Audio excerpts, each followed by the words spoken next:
Semua penjaja dalam kawasan Bandaraya Alor Setar dan Pokok Sena dinasihatkan agar memohon dan memiliki lesen penjaja dengan pihak Embas.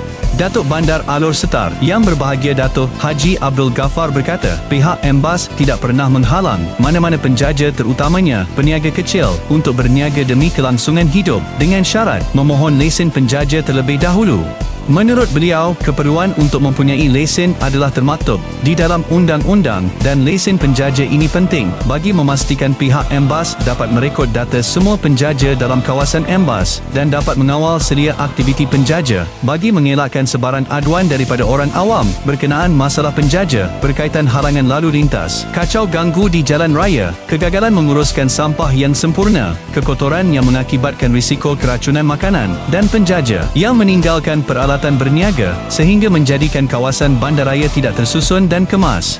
Tambah beliau lagi, pihak Embas akan sentiasa membantu memudah cara dan memohon agar penjaja yang belum mempunyai lesen hadir ke pejabat Embas untuk berbincang mengenai tapak cadangan berniaga dengan syarat mengikut peraturan dan garis panduan yang ditetapkan bagi memastikan kesejahteraan penduduk dijaga.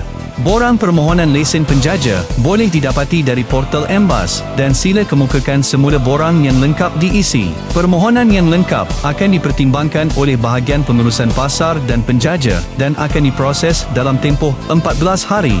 Maklumat kawasan yang dibenarkan menjaja dan antara syarat-syarat lesen penjaja adalah seperti yang tertera.